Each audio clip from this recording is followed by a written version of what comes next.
जय श्री श्याम एवरीवन। आज हम करेंगे class 8th chapter 2 linear equation in one variable. हर एक वर्ड का मीनिंग समझेंगे। चलिए शुरू करते हैं इसका इंट्रोडक्शन। तो सबसे पहले मैंने यहाँ पर लिखा है linear equation in one variable, जो कि आपके चैप्टर का नेम है। सबसे पहले इसका इंट्रोडक्शन कर रहे हैं। तो अलजेब्रिक एक्सप्रेशन से रिलेट करती है कहीं ना कहीं इक्वेशन। तो अलजेब्रिक एक्सप्रेशन क्या होती हैं, आपने 6th-7th क्लास में देखा होगा। इस टाइप की एक्सप्रेशन जैसे 5x 2x minus 3 x square plus 1, ये सभी की सभी एक्सप्रेशंस हैं, बिकॉज इनके इक्वल में कोई भी क्या नहीं है, डिजिट नहीं है। एक्सप्रेशन होता है एक्सप्रेस करना, अपने आप को रिप्रेजेंट करना। जैसे यहाँ पे 5x है, तो यहाँ पर क्या है, जो 5x है वो फिक्स नहीं है। x की जगह अगर मैं 1 रखूं तो ये क्या हो जाएगा 5, 2 रखूं तो 5 2 ज़ा 10, 3 रखूं 5 3 ज़ा 15। तो ये एक एक्सप्रेशन होती है जिसके अंदर, एक्सप्रेशन के अंदर क्या क्या होता है, नंबर्स होते हैं, वेरिएबल होते हैं और ऑपरेशंस होते हैं। मैथ में ऑपरेशन होते हैं अपने plus minus divide and multiplication. तो इसमें से कोई भी ऑपरेशन हो सकता है और कई बार ऑपरेशन नहीं होता, सिर्फ नंबर और वेरिएबल होता है। तो ये सिर्फ एक हमें क्या गिवन है, एक नंबर और वेरिएबल से मिलकर ये एक टर्म बनी हुई है इसके अंदर। ठीक है, तो इसको क्या बोलते हैं, एक्सप्रेशन बोलते हैं। 2x माइनस 3, तो इसके अंदर ये भी क्या है, एक्सप्रेशन है जिसमें वेरिएबल भी यूज हुआ है। वेरिएबल वर्ड वेरे से आया है। वेरे का मतलब होता है जो चेंज होता है। जैसे अगर मैं इस 5x को और डीपली एक्सप्लेन करूं तो 5x का मतलब 5 के साथ कुछ मल्टीप्लाई है, और अगर मैं मल्टीप्लाई करने लगूं 1 फिर 2 फिर 3 से, तो 5 की टेबल बन जाएगी वो पूरी की पूरी, है ना। तो इस तरीके से ये हमारी एक्सप्रेशन है जिसके अंदर इक्वल का साइन नहीं होता। Expressions are combination of numbers and variables. उसके बाद में है इक्वेशन। क्या होती है फिर, an equation contain the equal sign. Equation word के अंदर इक्वल छुपा हुआ होता है, इसके अंदर इक्वल का सिंबल होता है, इसीलिए इसका नाम इक्वेशन है। An equation contain the equal sign. 2 expression इसके अंदर हो सकती हैं।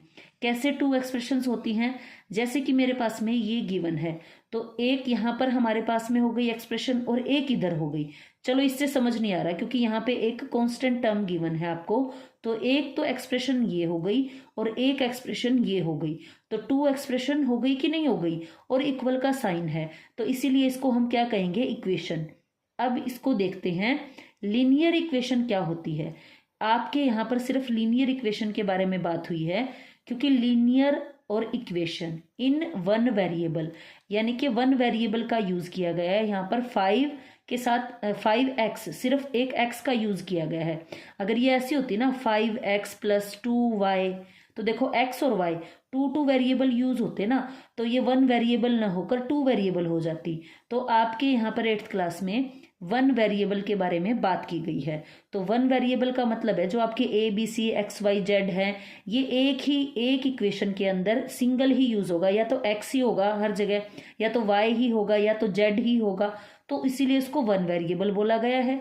लिनियर इक्वेशन क्यों बोला गया है, क्योंकि इसकी हाईएस्ट पावर हमेशा क्या रहेगी, 1 रहेगी, 2 नहीं रहेगी, 3 नहीं रहेगी। अगर 2 हो जाएगी तो उसको क्वाड्रेटिक इक्वेशन बोला जाता है, देन 3 हो तो उसको क्यूबिक बोला जाता है। तो ये आपके आगे आएंगे। अभी के लिए हमने क्या करना है, लीनियर इक्वेशन इन 1 वेरिएबल, जिसके अंदर 1 वेरिएबल हो, जैसे कि x है, लीनियर इक्वेशन हो, हाईएस्ट पावर भी 1 हो।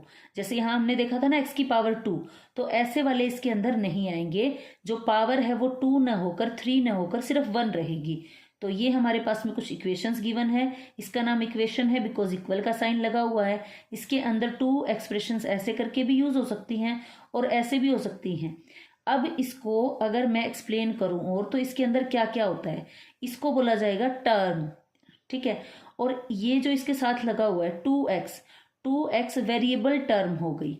कौन सी टर्म हो गई, वेरिएबल, क्योंकि इसके अंदर वेरिएबल आया है। -3, इसके साथ कोई वेरिएबल नहीं है, ना x है ना y है ना z है, तो ये हुआ हमारे पास में कांस्टेंट टर्म। वेरिएबल मैंने अभी बताया जो वेरी करे, जो चेंज हो। जैसे ही हम x की वैल्यू चेंज करेंगे इसकी वैल्यू ही चेंज हो जाएगी। जैसे मान लो 2x लिखा हुआ है तो x की जगह मैं लिख दूं 2 × 1 तो ये 2 हो जाएगा। 3 लिख दूं तो क्या हो जाएगा 6 हो जाएगा। तो जैसे मैंने इसको वेरी किया, चेंज किया, वैसे ही इसका आंसर चेंज हो रहा है।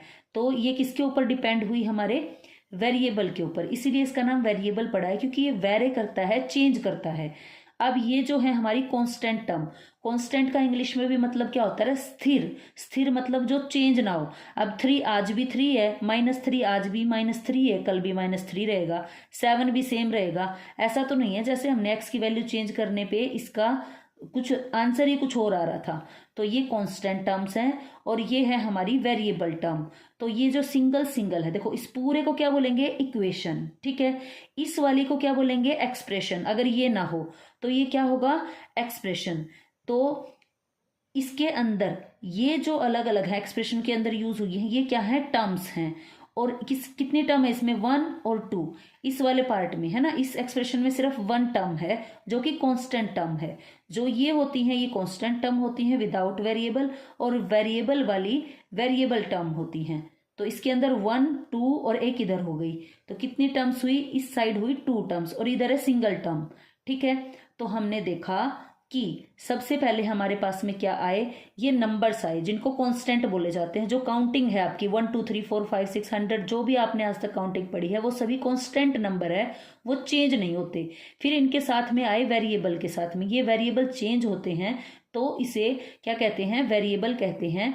तो ये रहे वेरिएबल टर्म। इसके अंदर 2 टर्म्स यूज हुई हैं, इसके अंदर भी 2 टर्म्स यूज हुई हैं।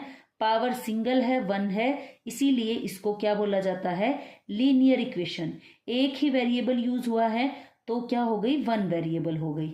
तो आई होप सो आपको समझ आया होगा। ये आपकी है चैप्टर 2 का इंट्रोडक्शन।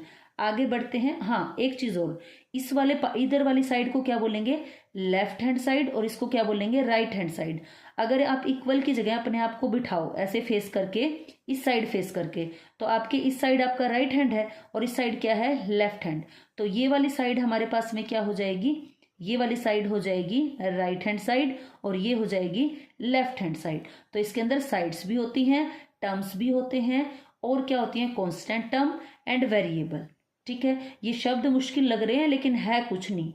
ओके, आगे बढ़ते हैं एक्सरसाइज। तो अब हम करेंगे एक्सरसाइज 2.1। ये आपकी एक्सरसाइज गिवन है, इसका फर्स्ट क्वेश्चन सोल्व करेंगे, ठीक है, फिर आगे बढ़ेंगे। तो हमारे पास में फर्स्ट क्वेश्चन है। सबसे पहले हमने क्या देखा था, इक्वल का साइन है, तो ये क्या है, एक इक्वेशन है। देखो जब तक ऐसे रिलेट करके इंट्रोडक्शन को नहीं पढ़ोगे तो चीजें समझ नहीं आएगी। तो इक्वल का साइन है तो क्या हो गई, ये इक्वेशन हो गई, ठीक है। देन हमारे पास में ये, हमारे पास में क्या है, वेरिएबल टर्म। इधर एक एक्सप्रेशन इस साइड है, एक एक्सप्रेशन इस साइड है, 2 एक्सप्रेशंस हो गई। इसको क्या बोलते हैं, इसको टर्म बोलते हैं। और कैसी टर्म है, ये वेरिएबल टर्म है। यहां भी हमारे पास में एक्सप्रेशन है, इसके अंदर कितनी टर्म है, 1 और 2 टर्म्स हैं। तो ये हमारे पास में हो गई वेरिएबल टर्म और ये हो गई कांस्टेंट टर्म, ठीक है। अब करते हैं इसको सिंप्लीफाई। तो इसके अंदर क्या होता है, ये हमारे पास में जैसे एक्स एक्स है तो जो वेरिएबल वाली टर्म्स है उनको एक तरफ कर लो और विदाउट वेरिएबल एक तरफ कर लो। ये कुछ इस तरीके से ही होता है जैसे कि हमारे पास में दाल है और दाल के अंदर क्या है, कंकड़ है छोटे छोटे, तो हम कंकड़ को अलग कर लेंगे और दाल को अलग कर लेंगे, ठीक है। तो इसको ऐसे सोचो आप। अब इसके अंदर क्या करेंगे, इक्वल का साइन है। अब ये इक्वल का साइन क्या कहता है, अगर मेरे यहां से कोई भी वेरिएबल उठकर या कोई भी टर्म, कोई भी डिजिट उठकर इधर आएगी तो अपना साइन चेंज कर देगी। देखो याद रखने का तरीका पता है क्या है, इस इक्वल को आप ये मानो ये हमारी नदी है और नदी में से जब हम जाएंगे तो हमारे कपड़े गिल्ले हो जाएंगे। तो कोई भी या तो इधर से इधर आए या तो इधर से उधर जाए तो अपना साइन चेंज करेगा। वो साइन कैसे चेंज होंगे, मैथ के अंदर हमने देखा था 4 ऑपरेशन है, प्लस चेंज हो जाएगा माइनस के अंदर, और हमारे पास में जो मल्टीप्लाई है वो चेंज हो जाएगा डिवाइड में, और डिवाइड होता तो मल्टीप्लाई में, यानी एक दूसरे के अपोजिट होते हैं। तो चेंज किस में करना है, प्लस को माइनस में, मल्टीप्लाई को डिवाइड में। इसको ऐसे मानो, ठीक है। अब जैसे मान लो ये 3x है, ये 2x है। सबसे पहला काम हमने क्या करना है, वेरिएबल को एक तरफ करना है और कांस्टेंट टर्म को एक तरफ करना है। तो वेरिएबल है 1 और 2, तो ये तो इधर बैठा ही है। ये वाली साइड कौन सी है, हमारी लेफ्ट हैंड साइड है, और ये वाली साइड कौन सी हमारी राइट हैंड साइड है। देन ये उठ के इधर आएगा तो ये प्लस का है ऑलरेडी, इसके आगे कोई साइन नहीं है, तो इसने नदी पार की, इधर आया ये, तो इसने चेंज करने हैं अपना साइन, प्लस किस में चेंज हो जाएगा, माइनस में, तो माइनस का 2x then is equal to हमारे पास में 18 है। अब कई बच्चों के दिमाग में आएगा ये प्लस कहाँ चला गया, इसको लगा दो तो भी कोई दिक्कत नहीं है, क्योंकि प्लस का साइन अंडरस्टूड होता है, अगर उसके आगे कोई साइन नहीं तो वो प्लस का साइन है, ठीक है, लगाओ चाहे ना लगाओ दोनों बातें सेम है, तो ये गंदा लगता है इसीलिए इसको हटा देते हैं। अब 3x में से 2x माइनस करेंगे तो कितने बचेंगे, 1x, यानी कि 3 में से 2 को माइनस करेंगे, सिंपल सी बात है 1 आएगी, और साथ में उसके क्या लगाएंगे, x वेरिएबल जो हमने यूज किया था इज इक्वल टू क्या रहा, 18। अब हमें क्या पता है ये 1 इस x के है मल्टीप्लाई में, तो जो इधर मल्टीप्लाई में होता है इधर आके किस में हो जाता है, डिवाइड में, तो x इज इक्वल टू हमारे पास में क्या रहेगा, 18 अपॉन में 1। देखो डिवाइड में करेंगे तो ऐसे करेंगे, लेकिन इसी का मतलब भी क्या होता है, डिवाइड का फ्रैक्शन होता है, ठीक है, ऐसे, और किसी के नीचे 1 की वैल्यू नहीं होती, तो ये क्या हो जाएगा, x इज इक्वल टू 18 आपका आंसर आ गया। तो x की वैल्यू इसके अंदर क्या आ गई हमारी, 18 आ गई है। अब इसको हमें अगर चेक करना हो, देखो चेक करना हो तो वो कैसे होता है, चेक भी करके देखेंगे हमारा आंसर सही है या गलत है। जैसे कि 3x is equal to 2x plus 18 है, अगर हम x की वैल्यू 18 रखें यहाँ पर और लेफ्ट हैंड साइड और राइट हैंड साइड इक्वल आ जाती है तो हमारा आंसर सही है। ये 3 है, 3 को मल्टीप्लाई करेंगे किससे, 18 से, क्योंकि हमारा आंसर आया है 18, इज इक्वल टू 2 को मल्टीप्लाई करेंगे 18 से प्लस 18, 18 3 कितने होते हैं 54, देन 18 2 36 और प्लस उसमें 18 ऐड करेंगे, 36 में 18 ऐड करेंगे तो कितना आया 54, और इधर भी क्या आ गया 54। तो हमारी लेफ्ट हैंड साइड और राइट हैंड साइड क्या हो गई है, इक्वल प्रूव हो गई है, तो इसीलिए हमारा ये क्वेश्चन क्या है, सही है, राइट है। देखो आपका क्वेश्चन यहीं तक खत्म हो जाता है, इसके आगे ये चेक करना मैंने आपको सिखाया है, कई स्कूल्स में टीचर करवाते हैं, जो वाकई में टीचर होते हैं ना, जेन्युइन टीचर, वो ये करवाते हैं, अदरवाइज तो भाई बस आंसर निकलवाएंगे और छोड़ देंगे, बस इतना ही हाफ नॉलेज बच्चों को देते हैं। तो अब सेकंड क्वेश्चन सोल्व करते हैं। तो इसके अंदर क्या है, 5t minus 3 is equal to 3t minus 5, तो इसके अंदर देखो इक्वल का साइन है तो ये क्या हो गई, इक्वेशन हो गई। अब इसके अंदर क्या है, एक एक्सप्रेशन इस साइड है, एक एक्सप्रेशन इस साइड है, 2 एक्सप्रेशन से मिलकर बनी है ये। दूसरा हमने देखना है इसके अंदर वेरिएबल क्या यूज हुआ है, टी वेरिएबल यूज हुआ है। तो हमने देखा था कि दाल के अंदर कंकड़ है, हमने कंकड़ अलग करनी है और दाल अलग करनी है, तो यहाँ पर हमें वेरिएबल वाली टर्म एक तरफ करनी है और कांस्टेंट टर्म को एक तरफ करना है। अब हमारे पास में है ये 5t माइनस का 3 है is equal to 3t minus 5 है, तो 5t। दूसरा हमने क्या सीखा था, हमने माना था ये नदी है और इस नदी को जब पार करेंगे तो प्लस वाला किस में चेंज हो जाएगा, अपने कपड़े चेंज करके माइनस वाले डाल लेगा, अगर माइनस होता तो प्लस हो जाएगा, इसका उल्टा भी होगा, और अगर मल्टीप्लाई होगा तो वो डिवाइड हो जाएगा, और डिवाइड होगा तो मल्टीप्लाई में आ जाएगा इस साइड आने पे। देखते हैं कैसे, ये 5t है, ये प्लस का 3t है, ये उठकर इधर आएगा, इसमें से माइनस हो जाएगा। अब आपके दिमाग में बात आएगी ये माइनस का 3 कहाँ पे चला गया, ये उधर जाएगा, क्योंकि हमने यहाँ पर वेरिएबल को इकट्ठा कर लिया और इधर हम करेंगे कांस्टेंट टर्म को।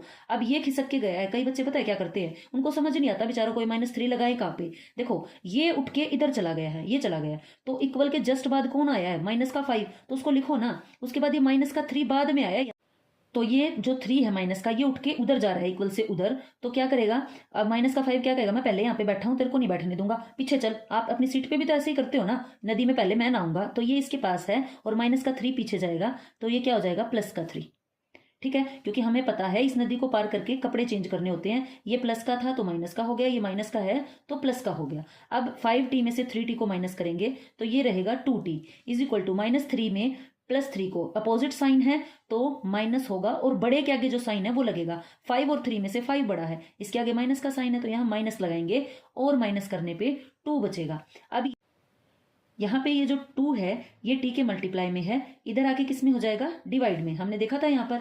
तो क्या करेंगे, जो t है इज इक्वल टू, अगर यहाँ से हट गया ना तो उसको ये नहीं कि आप यहाँ भी लिख दोगे और यहाँ भी, तो गलत हो जाएगा, -2 डिवाइड बाई 2।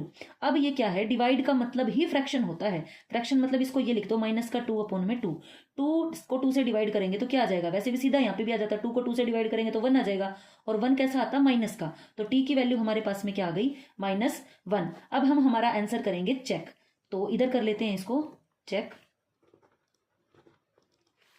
तो चेक में हमारे पास में ये हमारे पास में इक्वेशन गिवन थी 3t माइनस 5।